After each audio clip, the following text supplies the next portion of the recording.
So good morning. Today is December the 31st, 2020. And as a people, we have not addressed the issue of public education in America for people who look like us. And actually, Black people have been denied the opportunity to have a conversation in regards to the benefit of public education. And that's why I thought it was important to have a conversation.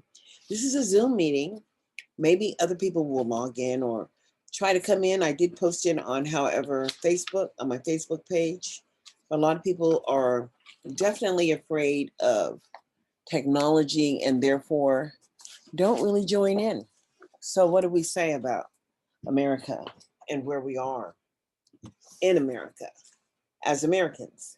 As most people do not even demand a level of accountability in which the services are provided.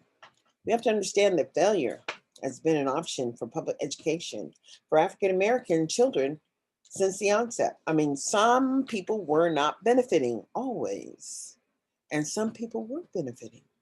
And for the people who had the benefit, those people, I'll say, were people who definitely understood the value of public education. As if you don't graduate from public school, then guess what? You don't have the ability to benefit, as jobs are not just handed out. And we have a prison system, and public education is based on behavior. So if you didn't understand what a FAPE is or a FAPE was, it's a free and appropriate public education, but as appropriate as your parents choose. So special education, what is it? It's actually a golden ticket. You shouldn't look at special education as a label, as it affords you the basic opportunity to benefit from your life. It supports you through your journey and actually measures the maintenance of effort for your success as an individual. But alas, this is 2020 and this is not 1964, as Blacks entered into the public education system around that time. But I remember going to school and coming back to America from overseas, in which we first were in Texas, and Texas is a horrible state, or it was at that time, that would deny support for you or your children. And I remember my dad was in the military, and we came back, and first we went to a school site off base, and it was an all-Black school in Lubbock, Texas. And in that school, they told us that we were, gifted. And basically, we did really, really well. But then we have to understand what happened. Somehow, additional money went into the public school system based on the number of children who qualified for free and reduced lunch, and based on the number of children who had English language learners, or based on the number of children who had children with disabilities, or the children with that are economically disadvantaged or neglected and delinquent. The reality is that it really doesn't matter if your state is not following any guidance from the federal Department of Education, as the rules for all public schools come from the federal government. I mean, how public education is aligned in your state really should be based on the federal government. And the reality is that we, the people, African American people, have been denied the ability to engage in the conversation in regards to the maintenance of effort or support provided through the federal government as citizens, as Black American citizens. We've been denied the opportunity to engage in the maintenance of effort. And so therefore, we are blessed to have this opportunity to utilize the public education, the public airways StreamYard, streaming to talk about failure and what it looks like, because failure is not an option. And failure does not have to be an option for you or your children, but you must understand it is based on your ability to comprehend and understand the value and the maintenance of support. As kindergartners and first graders, and there's just a certain level that children have to engage in a process. And I was working on this document, you know, and I guess it was me because, it has a bunch of just statements. What does it mean to be a grade level in America? And California had committed to the high school exit exam, and then they ended it. You know why they ended it? Because kids weren't reaching basic eighth grade level. And so, the whole thing is if you're not in eighth grade, you really can't engage in society and be successful. So therefore, we hold these plaintiffs and similarly, what is this? This is about the 14th Amendment and how it guarantees what?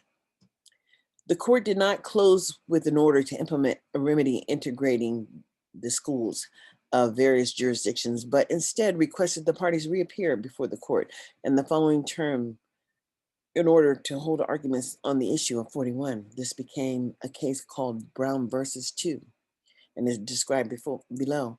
The reaction of the white South to this judicial onslaught of institution was noisy and stubborn. Individual border states, which formerly maintained segregated school systems, did not integrate, and others permitted the token admissions of the Negro students to schools that had been racially unmixed. However, the Deep South made no moves to obey the judicial commands.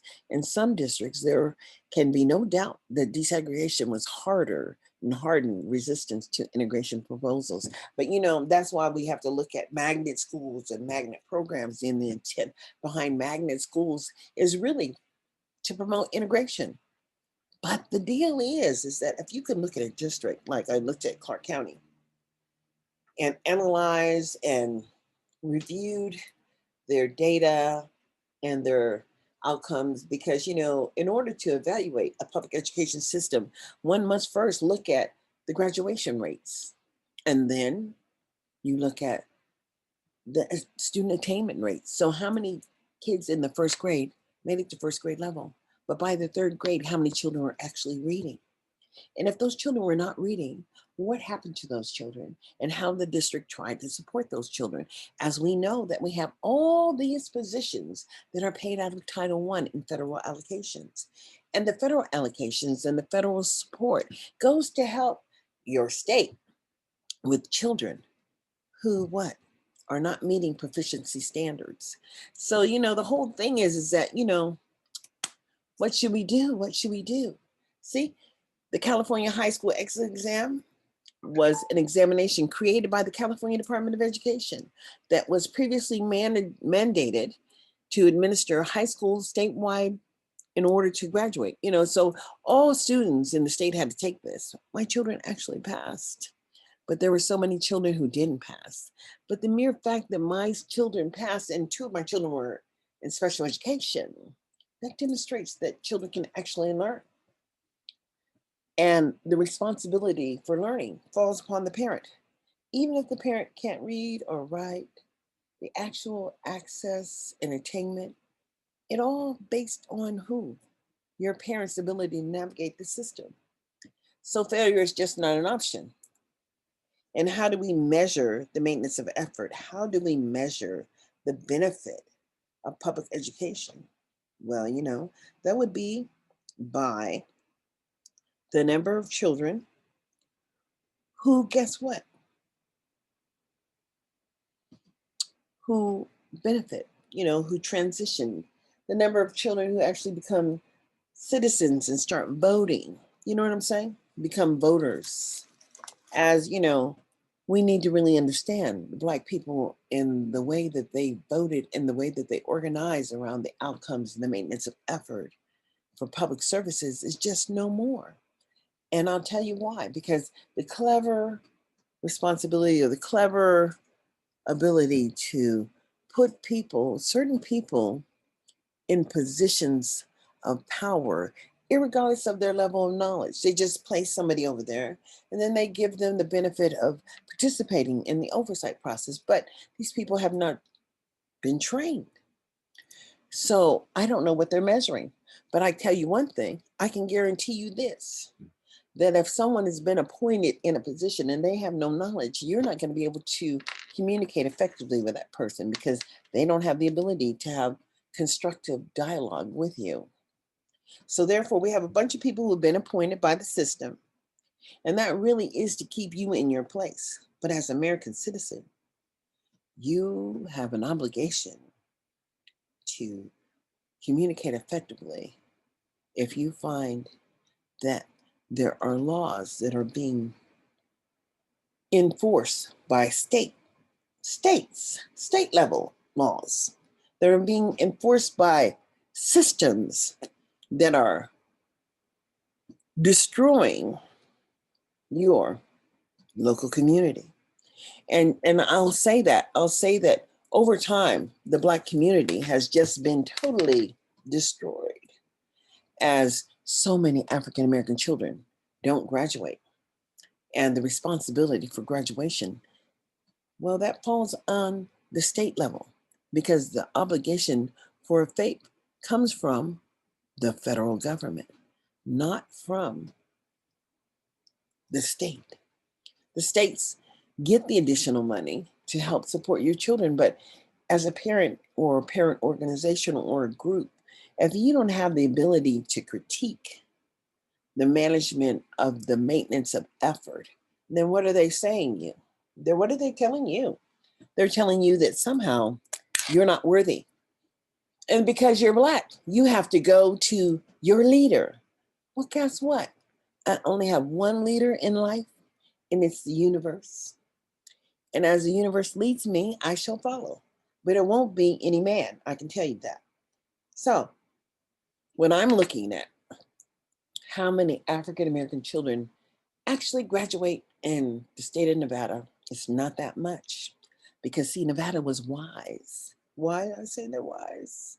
Because they created 5 different levels of public education graduation. And they have certificates of completion. And what does that get you? It don't get you a damn thing. I can tell you, you're not going to college with it. You're not going to get a state job with it. You're not going to go into the military with it. And you're not going to get no federal financial aid because you ain't at high school level yet. It's kind of crazy, huh? But it's real. So, in regards to the maintenance of effort for the state of Nevada, who has failed African American people in a tremendous way and who continues to pretend that all people are not created equally on this earth. And that because they were the ones that implemented the system initially, they're the ones that get the benefit. But no, that's just not true. All children have a right to benefit. And how they benefit is just from the way the system was created. So let's look at compulsory education and what it refers to, a period of education that is required of all people and imposed by the government. Depending on the country, this education takes place in registered schools or schooling or homeschool. Compulsory education differs from compulsory attendance, which means that parents are obliged to send their children to a certain school. Compulsory education involves both duty imposed upon parents by law. You see, that their children receive an instruction in a, what is that? Pedagogy, a per, I don't know, can't pronounce that one. But every child be educated. So the real deal is that who's responsible in the end? I'll tell you, you as a parent become the individual sole responsible person to ensure your child has access, even if you don't have a basic education of your own. You need to understand that progress means that the child meets the end of year requirements and that your child is not below basic or far, far below basic or just not registering as a child that should be at any particular age appropriate. Because the offer of FAPE comes from the offer of curriculum that would be measured by your age and your ability to complete the work. But if you can't do grade level work, then guess what? You're not meeting the basic standards. And so therefore you are far below basic. And if your children are far below basic at any time during their educational journey, that means that they didn't graduate or they're not graduating or they're not going to be able to get a regular high school diploma. That means that they're not going on their journey, that there's been a roadblock. But understand me when I'm telling you the important thing to demand accountability from the investment of the federal dollars, as we all need to understand why Lauryn Hill was fined $2.3 million because for federal taxes. And we need to understand Las Vegas being the entertainment capital in the world, because Las Vegas is, that the taxes generated on the strip from African-American people is a great deal of money. But when those dollars come back to the community, African-American people who live here don't have the ability to critique the lack of outcomes from the public education system. That's just something that's not happening. So therefore, we all need to understand what a maintenance of effort looks like and who should have the ability to have a conversation in which services are aligned or not aligned. And, I'm just trying to understand what the governing board actually accomplishes here, as they don't look at any data quarterly, and they have a lot of personal issues going on between them.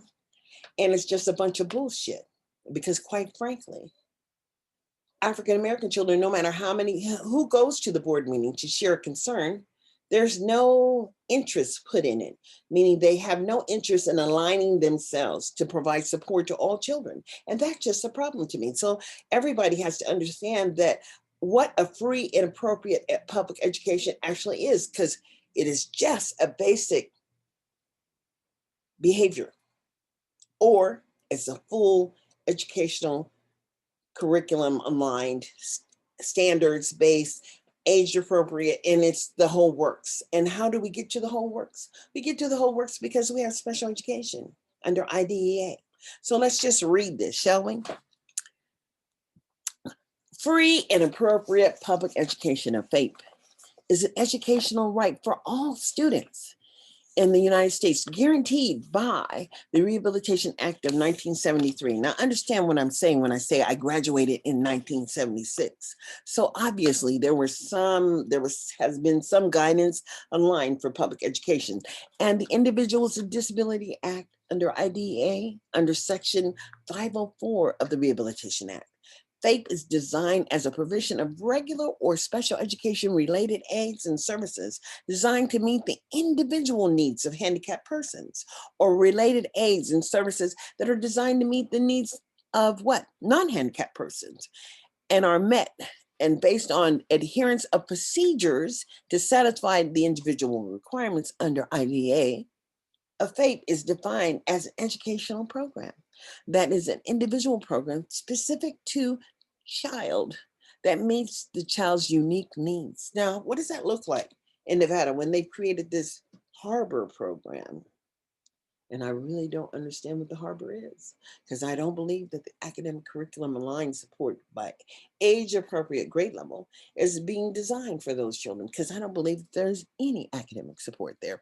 But anyways, because I can't talk to anybody about it, and because people don't share information in Nevada, and because even at the end of the year when they have to turn in the data to the United States Department of Education, they're turning in zeros. What does that mean? To work all year and then have no data that you turn into the federal government? How are you actually providing access to all children? They are not. And for whatever reason, because education has been implemented in Nevada since the beginning of time, as all other states expanded westward, the reality is that the struggle for education is real. So, anyways, the citizenship clause is the first sentence to the 14th Amendment of the Constitution. How do you become a citizen if you're not educated? Because you're not voting and you're not protecting your interests or your rights under what would be seen to be a free and appropriate public education. You're just not. But no, when people come here and move to the United States, the access that they have, the resources is real. Because guess why? Because you don't have to be an American citizen to attend a public education school, not in America. And as most countries in the world don't possess the level of educational resources that we do as a nation, well, the reality is that so many children are not being educated. And because, people want to go back in history, what citizenship clause of the 14th Amendment of the Constitution, which was adopted July 9th, 1968, 1868, that all states, all persons born or naturalized in the United States are subject to the jurisdiction of of the citizens of the United States and of the states wherein they reside. So that, the United States and the state, that's who you are. This clause is revered by a portion of Dred Scott's and Stanford decision, which declared that African Americans were not or could not become citizens. Now, see, that was just a bunch of jargon that we went over and then we came through it because guess what? We did have the Civil Rights Act. And here it is. The Civil Rights of 1866 guaranteed the citizenship right of all persons not subject to any foreign powers of the 39th Congress, which proposed that underlying citizenship clause due to concerns to express the constitutionality of the Civil Rights Act during the floor debates in debates in Congress 1 and 2, the frames of the 14th Amendment sought and entrenched the principles of the Constitution to prevent it being struck down by the Supreme Court, repealed and whatever. But just know, as an American citizen, you have a right and responsibility to ensure that access happens for you and your children. And there have been many, many cases in the federal courts that talk about citizenship and that talk about the responsibility of the state and the responsibility of the United States government to ensure that access happens for children who are born in the United States. And that would be it. But because not enough people challenge the failure rates, I believe that it's just real. So what are we really talking about? We ain't talking about nothing, as far too many children who are incarcerated. I mean, public prison system is real. And if they're collecting the information on you as an individual, believe me, they collect the information that has nothing to do with academics, has nothing to do with what they're teaching you, has everything to do with your behavior. And if you joined in the support, or if you just try to ignore the fact that it comes down to personal responsibility, it does. But it really comes down to the personal responsibility of the parent, as if the child is not being successful, it is up to the parent to ensure that they are advocating to ensure that access and equity happens for their children. And that's just the bottom line. Because no matter how far your child has come or has not come, we're just talking about your ability to advocate to ensure that your reality is not failure. And that's real. So I have given an opportunity to invite this and make it a public meeting.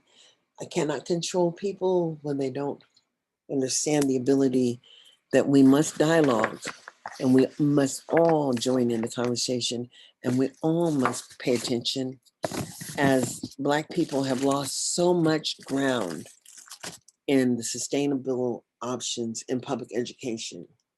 And we fear losing more, actually, because right now, separate but equal is not working. And they have created separate and unequal placements in public education. And we've allowed that to happen as we did not challenge the creation of the failed services. So, our children are showing up more in behavioral programs, but those behavioral programs have a responsibility too to be aligned to the federal standards. And if they're not, it's up to your community to build a consensus to change what's happened over time and to ensure that educational options and academic support is being provided, and that the community partners who are involved in ensuring that access happens actually ensure that access is really happening, as we need to change America's direction from the prison or the penal system to a system that's more systematic and that actually demonstrates the values by the outcomes of the maintenance of the investment of public education. Because if we don't do this, we all fail as a nation. So it says in 1955, the Supreme Court considered arguments by the school requesting relief concerning the task of desegregation and their decision, which became known as Brown 2. And the court delegated a task of carrying out school desegregation to the courts with desegregation occurred with all deliberate speed. So, that's how come they have those magnet schools or the magnet programs. They were ordered by the federal government and they keep them up too. It's just unfortunate that there are few Blacks in those schools and few Blacks in schools of programs that are very successful. After 1994, a plan was approved and a bond issued, passed. Additionally, elementary magnet schools were open and the districts of attendance plans redrew the boundaries, which resulted in Topeka schools meeting court standards of racially biased balance by 1998. I mean, we're not talking about racially balanced schools here. No, we're just talking about resources and people understanding what GT means. It took me a minute to understand what GT. It just come and say, "Oh, my child's in GT." I had to understand that they were talking about gifted and talented programs, and they were not willing to give those up either. But then it seems to be okay for children who are African American to be in places of high failure, and how the state just refuses to look at the lack of academic support and how they just equally place every school here in Nevada gets an equal number of teachers, and regardless of the years in service. And then the teachers get to choose where they work. And they don't want to work over there with those higher poverty kids. So they're choosing not to. So therefore, it's been a choice. But how do they even rationalize that when we have schools that have a responsibility to ensure that access happens for the children who are in higher poverty situations? And guess what? They just choose not to. And the real deal is that we, as a people, have the personal responsibility to demand the maintenance of effort and the outcomes of the public education system. And I just can't tell you, I mean, how many times people have said to me that perhaps people here who live in Nevada don't understand this, the opportunity for STEM programs and the opportunity to excel in public education, the opportunity to not be in a program that's failing miserably is a real thing. All people have a responsibility to ensure that they get a benefit. As an American citizen, you have a personal responsibility to step up your game. And as we all know, a closed mouth can't get fed. But what I don't understand is how they have groups that participate in silos, and these silos do not address the lack of outcomes for public services for Black people. And for somehow they feel that it's okay for Blacks to come and perform on the street, but they're not afforded real opportunity to engage in the public system or the system of excellence that would be afforded to all children, how they decide who gets the benefit and how they decide who has no benefit is troubling, as this is America and all who are born on this soil are created equally. So if we could just stop talking about race for a minute and look at the number of third graders who are reaching grade level proficiency and the number of third graders who are not. But what are you doing for the children who are not reading by the sixth grade is what I want to know. I don't care what color they are. And what support services are aligned to support those children who are not making adequate yearly progress. And how do we stop paying people? How do we stop paying people for support that is being provided that is not benefiting local community people? I guess I can tell you, we just stop paying them. We don't need anybody who cannot benefit our society getting a free check, because I'm going to say that it's real and that we all have a personal responsibility to say that America would not be America without Black people being here. And we are just as much as Americans as all people. But never forget that in America, all people have a personal responsibility to step up and ensure that access happens for all people who look like them. And this is just the beginning, because I do not believe that African American people really understand that a Cadillac education comes from special education, and that you have an opportunity to manage your children's journey in the public education system. And as we've been on for 32 minutes, it's time for me to stop. No one joined us today, but I hope that if I do this, and I hope that if I have another meeting, that people will join in and share their concerns or email me their concerns, as they need to all understand that empowerment comes from self and knowledge.